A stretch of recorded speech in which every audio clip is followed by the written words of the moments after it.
Hi everyone. So my name is Gonzalo Coimbra, also known as Kiko. With a name like that, you have no choice to have a nickname. So my mom didn't really love me, so my grandmother decided to call me Kiko. There you go. So Your mom didn't love you? well, with a name like that, go figure. So I got bullied a lot. I'm brand new in the industry. Well, it's been 2 years though, but I used to be on the other side of the fence, so I was a customer of QBITS. I managed pretty big, large environments. At D&D, I was in charge of retrofitting all the warships of Canada. So that was roughly around $250,000 assets under my supervision. So scale should not fear us. We just need to control it, ultimately.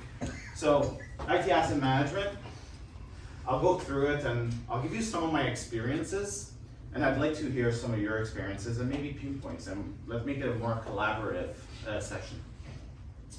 So today's workshop, really understanding IT asset management strategies, different strategies. I'll give you some of I'll try not to name vendors, but I'll definitely give you some of what I did in the past and how I dealt with those issues. Also, like I said, discuss about tools, techniques that we can be more efficient to track our assets. And of course, we want to share between all of us, or I think all these heads here together could come up with the best solution ultimately. So, that's pretty much it. So, definition of IT asset management for me is really, I grabbed this probably from ChatGPT or Copilot or Perplexity. So, it's really to account, deploy, maintain, upgrade, and dispose. It's really the whole life cycle of asset management. So, this is pretty important, and just for controlling costs, risks, and everything. The challenges. We have visibility problems. A lot of times, where's our assets? We don't know where our assets are, who owns the asset and whatnot. There's cost management, which I love, saving money, and compliance. So if you're dealing with PCI or SOX, any framework like that, and utilization.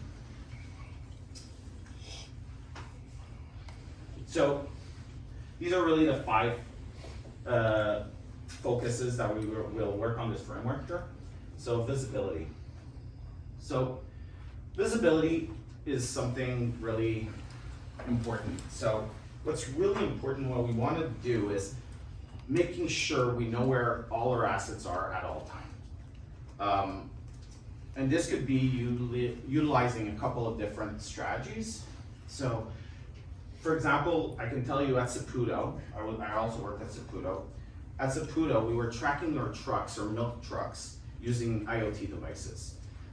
Not only to know where the truck was at all time, but also temperature of milk, humidity of milk, and whatnot. This was all utilized using one of our partners using Azure IoT. So we were using some RFIDs or IoT devices.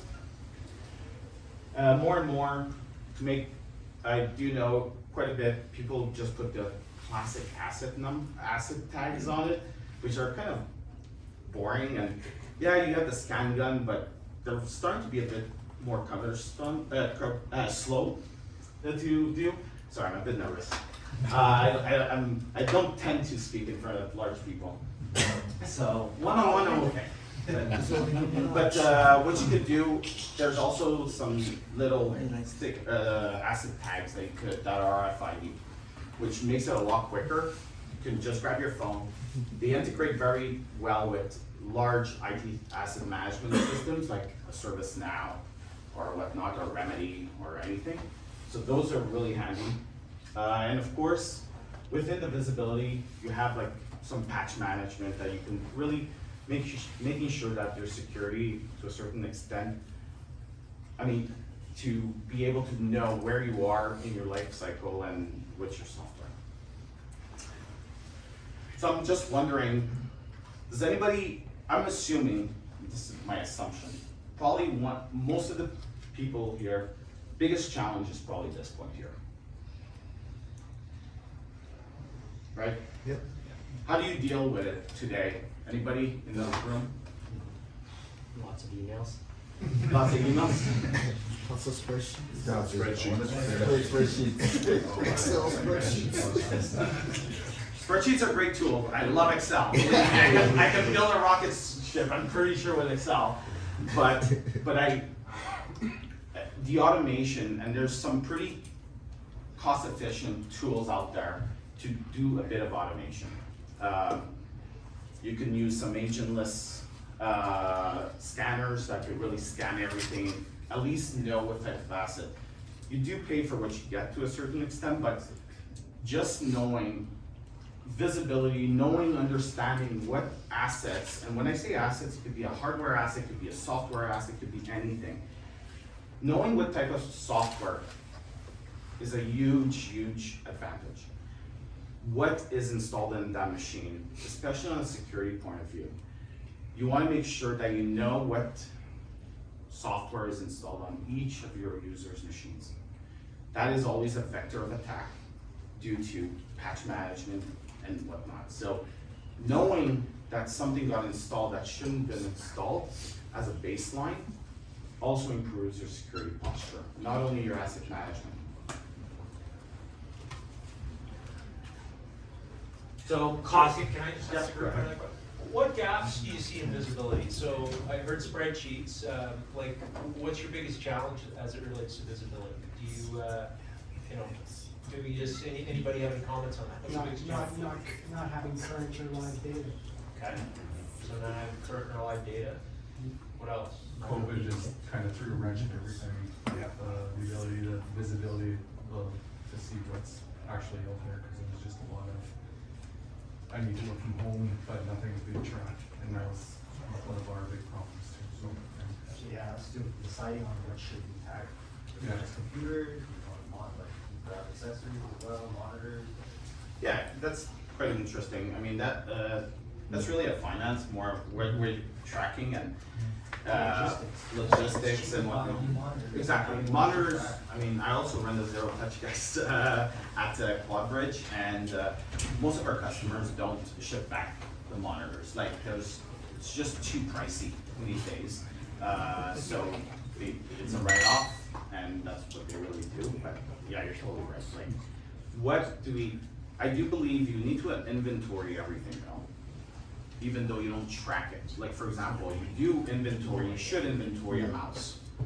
Sure, not with the serial number, but you should know that you have 15. It's a disposable asset, you don't really care, but you should know where the money is going in your budget. So definitely a mouse, yeah, you have the quantity, but consider once it's out of your inventory, it's gone. You're not calculating that stuff. And you just want to make sure that you have a certain safety stock to make sure that if somebody comes and knock at your door, you need a mouse, well, it's there. That's really all. Just follow-up question on the first one, if you could yell it back. And as the second question, so big gaps. Does anybody in the room think I am doing an amazing job at visibility of assets? That's why the room is full. They're at the other workshop, Steve.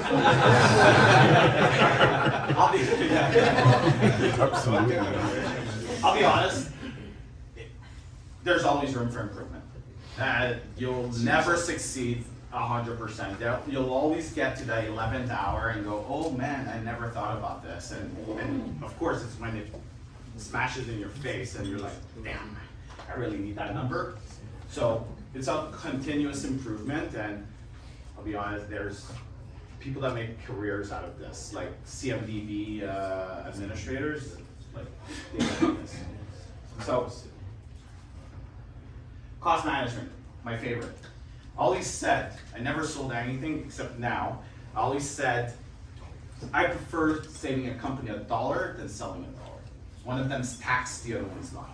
So I always took pride of being extremely frugal on my budgets.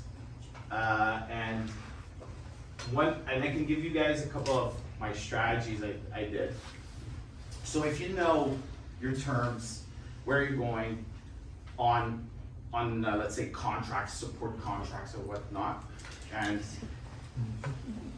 you can start consolidating them. And what I used to do, a bit sneaky, and hopefully we don't have too many vendors here, is I used to align my big purchases around their fiscal years. So I used to come in really at the last minute. Hey, you want me to make your quarter or something? Guess what? Drop that extra 5 points and whatnot. So that was a bit sneaky, but if you're able to really consolidate, and I'm not saying don't leave it December 31st because you'll probably miss out, but if you are able to understand even just their quarters, when are their quarters, start speaking to them, especially on a big order, start speaking to them 2 months prior so you can close that around that quarter. I find that strategy worked really well. Also, really making sure that you do a proper analysis of your vendor. There's no solution, even though let's say you're shopping around for an antivirus, there's no solution that are exactly the same. So make them understand what's the differences and really see where's the value. And you, like I said, you pay for what you get ultimately, I believe. So that's my personal little trick, especially is following calendars. And like I had the whole layout of, oh, HP is between this and this. I know Dell's by heart really well, so it's I know April, they're 1 month off, so their fiscal year is, end of fiscal year is January 31st. So you just moved it around, and that's where I used to always align. My big purchases were always first. It worked out pretty well because I was getting my new budget in the beginning of the year at 30 days to close it. Used to work out really well. So, how does anyone work on the cost management side? Does anybody have any strategies or that could help out the rest of the room, or anybody? Check multiple vendors. I think your last point is very important. Yeah. Talk to your vendor and say, this is where I am, this is what I'm going to do, this is what I'm going to do. Totally. Come in with your strongest presentations for this, because you're not the only game in town. Exactly, you're totally right, and that's another thing.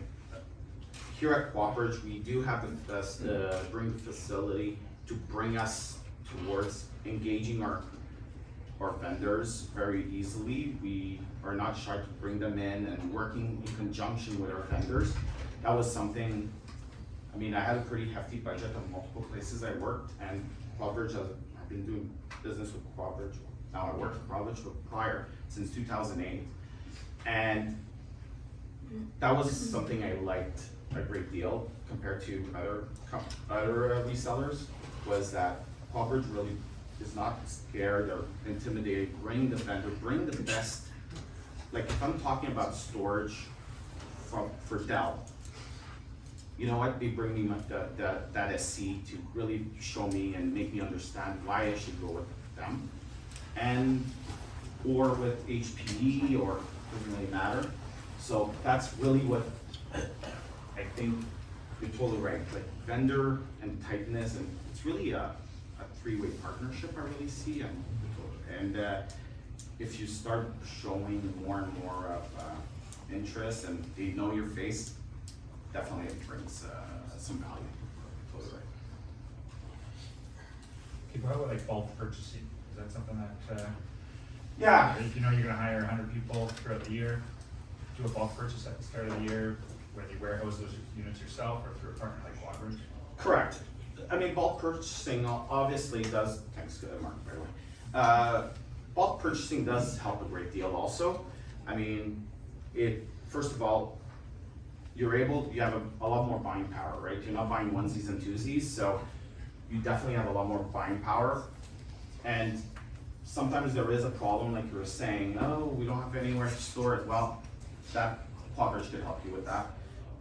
We can definitely hold it for you and send it out for even onesies and twosies using our zero touch.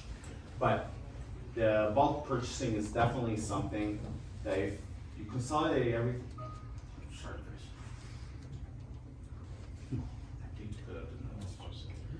But it's definitely, like you're saying, we can really focus on it, and I'm sure like Joey could really go after it, Paul, and bring more of a business case instead of, hey, I just need that SKU and that's it.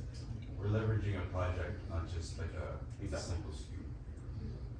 Have you seen this improve though? The last 3 years it's been horrible, trying to order laptops and docking stations and things like that during the pandemic. Yeah, well, that was one of the problems, right? I mean, the cost, back during the pandemic, cost wasn't an,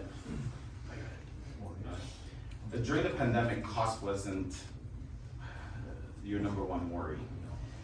It was getting the equipment. You know what? Let me sign out. So, you just wanted your equipment, and that's, are they non-stop? Yeah, we're having an issue. Sorry, give me a minute. Couldn't do that just so. Minute while he manages that asset. House manager on the system. system. That's what I would do. I would definitely start off with So, we definitely, during the pandemic, I just wanted my equipment, that's all I cared about, and especially, it's kind of funny because where I was working, we were very anti-work from home, so we actually had no laptops. And 1 month prior, we were seeing this on the news, what's going on, and we're like, oh, man, we need to buy, seems like 2,000 laptops and deploy 2,000 laptops in a month. So we did it.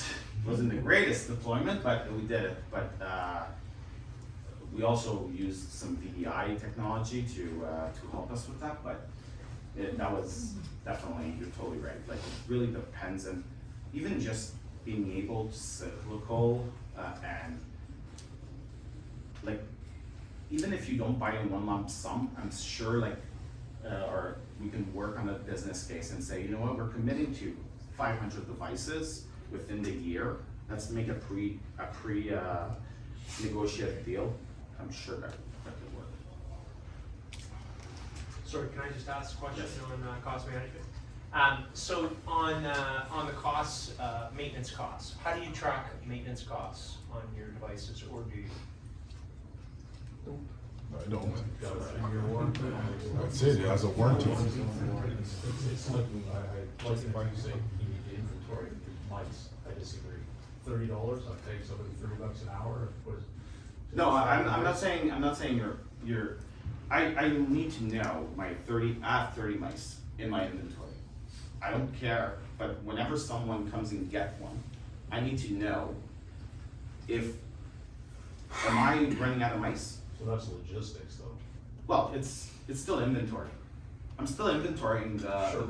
I'm still inventorying the mouse, and I'm doing a safety stock on it, and I'm calling out whenever, for example, as soon as it goes below 5, I wanna make sure I always have 5 in hand. I get that. And that's what I'm saying. Am I tracking the value? No. I thought I heard you say you track this for financial perspective. No. Well, it depends who's your CFO. We got 77 mice in stock. You're not allowed in here. He's right. No, definitely not. I mean, it's just disposable. And the last question on cost management, so software maintenance, licensing, who feels like they've got that, they're doing a pretty good job at it? We're a SaaS, Yeah. so we're using like third-party tools like Tori to Tori? manage it, so we're able to utilize cost savings like that. What are you doing for your SaaS platforms? Define what am I doing? Like, how are you managing SaaS platforms and the costs of SaaS platforms? I'll be honest, one of the harder ones to do, and I'm not gonna say who I used in the past, but I did use one and it didn't work out very well. Like, to manage, let's say Microsoft to a certain extent, such a big part of your budget, and majority of people are pretty good at managing it. But we're talking about the little ones, like, you know what, that little subscription in that corner that no one, and once again, how do you? So a lot of it, whatever we can do, user provisioning, sample off, whatever. We don't have an IDP fully yet, so we're making sure of that. But otherwise, yeah, Tori is one thing, checking on who free licenses are used stuff, and everything else. I mean, Google Workspace, so we're managing that silo within Google Workspace, and we're managing MS within its own silo. That's that. Typical. Anyone else? Were you using Kudu for the package, what the expiration? No expiration? No expiration, any license, like other ones.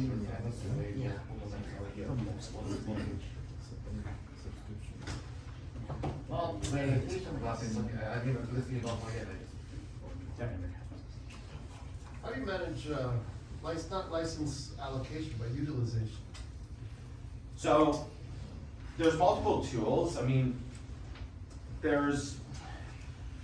we used, in the past, at D&D, we used this tool which was part of Remedy, which is BMC's ITSM, it's pretty big, pretty prehistoric, so we were able to, and I'm talking workstations by the way, we're not talking servers. Servers, we would utilize something else, we would use SNMP and really graph it with. No, sorry, I'm talking more the SaaS type of stuff. Oh, SaaS? Yeah, like how do users manage that?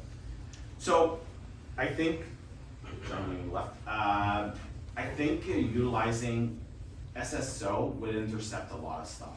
And I think you wanna try to make it a funnel as much as possible for authentication, and obviously also tracking using a SIEM, making sure that you know where all your users are going. We're more on the security side now, but websites, so you can track that web app, let's say. So we used to be able to classify using RSA, SIEM. We were able to scan everything, making sure where are all our users going, and RSA was able to classify this is a SaaS product, this is a SaaS, that's how we were intercepting a lot of users doing shadow IT, which everyone I'm sure here hates. So that's how we used to do it. But like I said, there's other tools that can do it. I'm not gonna divulge who I used, they didn't work out very well. There are third-party firms as well, Yeah. that you can, work with, that will give you a complete inventory, software inventory, so those are available as well. Yeah, So we have partners that we work with in that they're area. doing a third-party company and we get to start harmonizing all the licensing and everything on there, and they'll provide me email reminders usually about 30 days or so out for renewal. Exactly.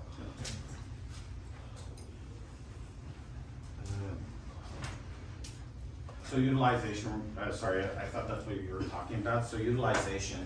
So another thing that's pretty important is making sure you're sizing your environment properly. And when I say environment, it could be a workstation, could be storage, could be a server, could be anything. So constantly making sure that you're, and when I say reallocating, it could be like your server, a VM, oh, you know what, I'm reallocating less resources to this service because it's not worth it. Or even shutting down, utilizing Azure, making sure that you understand the consumption and when the service is required. So really mapping out, and there's tons of free tools, I know, or paid tools, but just making sure that you bring all those stats in that really easy to view, to bring correlation of time and loads, to make sure that you are also, how do I say it, really giving the full capacity required and not much more. That will help you a great deal, especially on big services. We utilized it quite a bit with Azure. So, for example, Microsoft didn't like us very much, but we used to have a broker. So they wanted us to buy reserved instances. We're like, we're not buying reserved instances. So we had a broker. So we were 100% agnostic. So we had contracts with GCP, Azure, and AWS. So we had a broker that every time that so I used to build my I believe in building your valleys, and your peaks, you go to the cloud. That's why AWS was invented, by the way. Because Amazon, for Black Friday, used to have tons of traffic and required tons of traffic. And the rest of the year, except Christmas, let's say, used to go dip. So they had to buy it for their highest peak. So if it's good for them, it should be good for us. So I'm more of a hybrid. So we used to build our valleys, and our application was able to scale up and down. So at Microsoft AWS GCP, like, oh, get reserved instances, sign for 1 year. We're like, no, we're gonna use your spot instance, which is the cheapest one, and they can shut you down within an hour. But my service only needed to be up for 5 minutes, and then I can shut it down. So I had a broker. Every time he used to come, the request used to come to my broker, and you say, okay, GCP, what's your cost for that instance? Hey, AWS, what's your cost? And Azure, and I used to send it to the cheapest one. I used to open up a container, encode what I had to do, shut it back down, bring it back down. So I was able to save the company close to $1.4 million a year just on that little process. So this is really, once again, we understood, measured the utilization, what was required to really optimize everything. So that's why it's really important to have all your statistics of understanding memory usage, CPU usage, disk utilization, network traffic, everything. And once you have all that, the analysis could be quite easy, and it should almost jump in your face. If you have it really well presented, it will jump and it will say, man, at 6 p.m., everyone's gone. That server doesn't do anything. I can downgrade that server, or bring it down in processing power, let's say if you're in the cloud, and wake it up and making sure that you bring in the more CPU and whatnot at a later date. So I'm more on the scale out that would go with, instead of adding CPUs, but more on the scale out with load balancers, but that's really, utilization could definitely save you a bunch of money. And of course, instead of buying that person that $5,000 laptop, he's doing email all day, probably not worth it, right?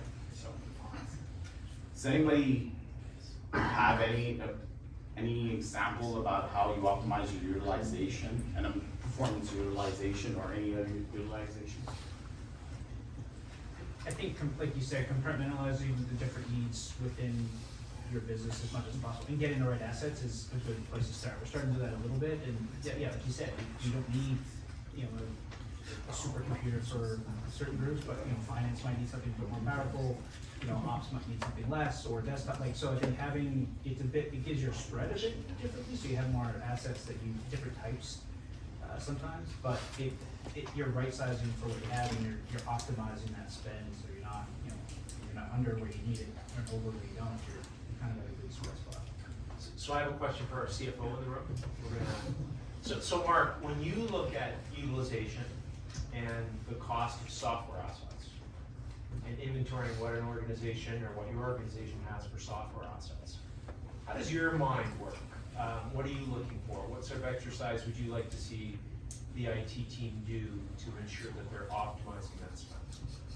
Yeah, a big part of it is just understanding which users, similar to this gentleman's comment, which users require which applications, right? Because I think you get application sprawl happening quite easily, where you're deploying a certain piece of software to departments that don't require it, to users that don't require it. So I know we went through that exercise last year, and the savings that we could utilize internally was unbelievable, because we had deployed software to users that weren't using it. So that's one big piece. And I think, Kiko, you've got some tools in your toolkit that we can automate some of that analysis, right? Yeah, we definitely have some tooling, and I really believe in also, on onboarding, you can always use stuff like a role-based permission. So it's really an amazing tool, because I am in accounting. Well, the accounting needs Excel, and let's get real, everyone needs Excel, but let's focus on accounting. They need Excel, they need access to the ERP and all that, and everything could be automated very easily if you really take the time to create a role-based.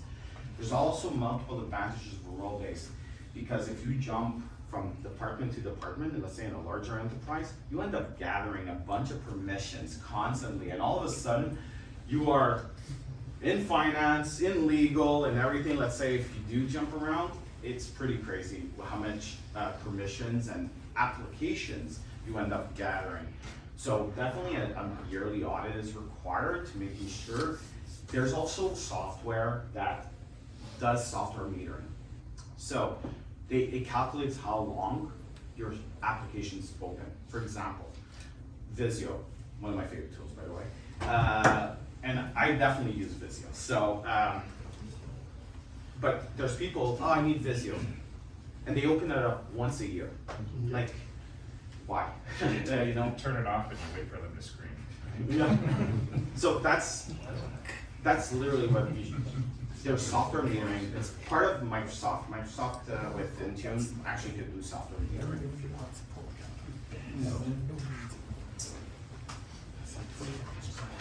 So capacity planning, something pretty important. I manage a lot of data.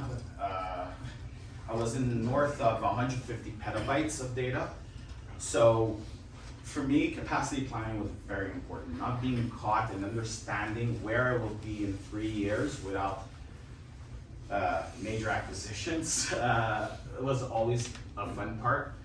But if you able to grow, and we used to always consider, okay, it's really a mathematical understanding. It's understanding your trend line, understanding the mean and whatnot, but we were able to forecast very precisely where our storage was without major acquisitions, right? But we knew that, oh, we're planning to do 4K video in the future.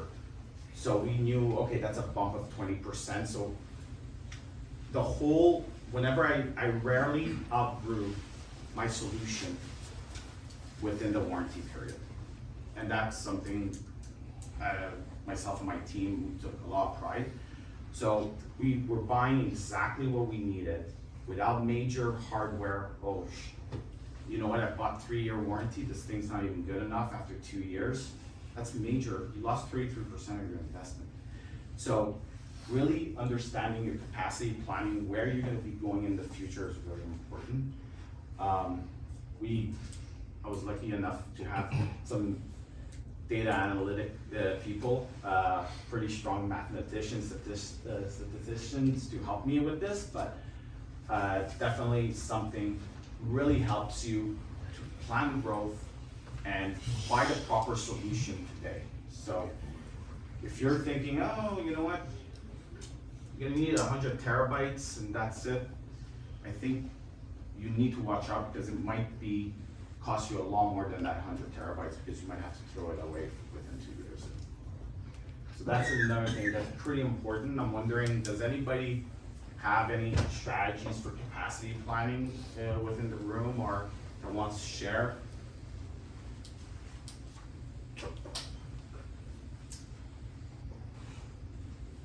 There's lots of tools offered from our manufacturers on your back. Sorry? We just moved to Azure and have you guys Podbridge managing our Azure VMs, and that's what we did to scale across the country in Canada. And we had it in our data center or corporate warehouse and it wasn't scalable, so we needed it to be our ERP system to scale. So now we're prepared. And more. Joey was coming up that definitely on the storage side, there's vendors that can help you out, definitely on looking at forecasting, but it's really based on historical. It should be more historical. The quicker you put, like we were talking about utilization, the more you understand your utilization in the past 2-3 years, you can then most probably forecast the next 2 years. So capturing those logs, graphing them, making them look pretty, making them like pretty dashboard in your office is definitely worth it.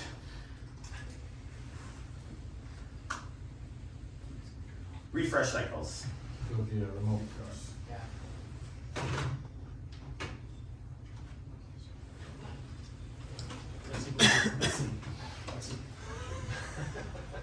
So, so refresh cycles are quite important too, and for multiple reasons. There's security problems, of course, people that don't upgrade their end of life problem, but on more of a performance and efficiency on people, you don't want to give an underpowered laptop. It'll cost you way more expensive than paying those extra $200-300 or whatever they are, to give it to a proper person. We used to recycle equipment, so our big developers or artists, we used to give them the newer ones, and we used to bring them down to other levels that don't require as much.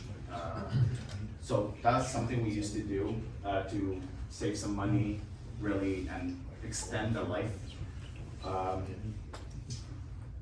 Hardware refresh, we believe 3 years, depends really the industry, but we believe 3 years, 2 years even on some devices we used to consider. Depends, especially on graphic artists. The graphics cards used to grow so quick, and you were getting so much more efficiency. So that was another thing we were doing, but the refresh cycle, really planning a refresh cycle, working with finance to make sure that budgets are understood. You're giving the forecast to them to not come every year and go, hey, I need that $1 million budget or X amount of dollars, is pretty important. So I think this is really work in tandem with finance to know where the capital is leaving and when it should be leaving, and especially those big numbers, big solutions. I mean, we can always lease them, but it's something definitely we want to make sure that, especially if it's capital expenditure, I'm sure finance would appreciate understanding, oh, in 4 years we have this big, really big one. So that's something that we should really work on. Anyone want to talk about this? The 3 years is, I think, industry standard, or it's just? Sorry? The 3 years recycle is like standard? No, it's kind of funny because we used to work on different, like workstations was 2-3 years. Depends really the type of job the person, like artists, we used to do 2 years. We actually saw so much improvement due to the graphics cards being every year, and video was going crazy with launching new graphics cards. We actually saw that you're better off paying, they were a lot more productive to do it. The networking gear, I mean, if you're not pushing anything crazy, we were actually doing hardware refresh on 5 years on networking gear. Networking gear tends to be a bit longer, but with finance, we had everything amortized. Okay, we used to classify the asset and say, you know what, this asset is a hardware networking asset. They knew right away, it's amortized on 5 years. They knew it was 5 years, most probably the budget would come up again, and so that's how we used to do it. So also 5 years, we just put every year 20%. Sorry? 20% every year, we just refresh all the. Appreciation. Yeah, that's another thing, but networking is a bit tricky, right? I always prefer doing a big lift than segregating it, especially because then you'll be like, oh, I'm going now from 25 to 100 gig pipe. Might be a bit tricky. I don't have that core switch to connect to 100 gig, and why am I buying that 100 gig? Yeah, but I think that for most general users, it would be, if you. No, of course. But think about it, even your Wi-Fi, your access points, right? If you're gonna be changing only 1/5 of your access points, let's say we're doing all networking, excluding access points. I'm looking at all the workstations, like. Okay. Not Well, the- yes, workstations definitely, yes. I Workstations. segregate them, definitely. Yes.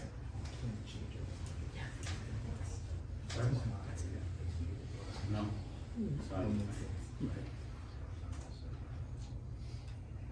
So, the refresh cycle. So we got this is the triangle, so we got cost, risk, and performance, and where you wanna be is right here in the middle. So, of course, if we go with cost, if we're constantly spending and buying the latest and greatest and making sure patch management's working, you have nothing out of warranty, you have nothing, end of life, I mean. So your risk, your performance, definitely, if you're not worried about cost, you're gonna be right here, and it's gonna be fantastic, you love it. Your CFO probably won't like you very much, but it's definitely part of the triangle. You wanna make sure that you control some costs, so you bring it a bit down, not all the way up, and you have that strategy, like I said. The refresh cycle is 5 years for networking, if you can push it, depending on your industry, of course. Or, then you got risk, performance. So like I said, performance, you wanna make sure that the person has proper tools to deliver, or even your infrastructure could deliver the performance required. That is quite important. Like I was saying, we were changing workstation for our video editors every 2 years due to the graphics cards. And we found we were probably at the end saving a head, one human because they were so much more efficient, able to render a lot quicker and whatnot. And risk, of course, we're talking about, yeah, you can stretch it out, even though it's still performant, but if it's end of life, it's not getting any more patches. And that is a big issue. I can tell you at D&D, when I was dealing with the retrofit of the warships, that was my main project, was to upgrade from Windows XP to Windows 7. The cost for the extended support from Microsoft for D&D, it's not hidden information, it is on our budget, our yearly budget that we pay for, was $18 million just for extended support for D&D for Windows XP to Windows 7. So it definitely brings up the cost, so you need to plan ahead on your hardware refresh cycles, your software, making sure you're following the trend and not wait at the last minute because you'll get caught. And that's what happened with D&D. They had to pay the 18 million, came out of all their tax dollars pockets, so we had to do that. And that is it. So any questions? Sorry, I'm really nervous, guys. Great job. If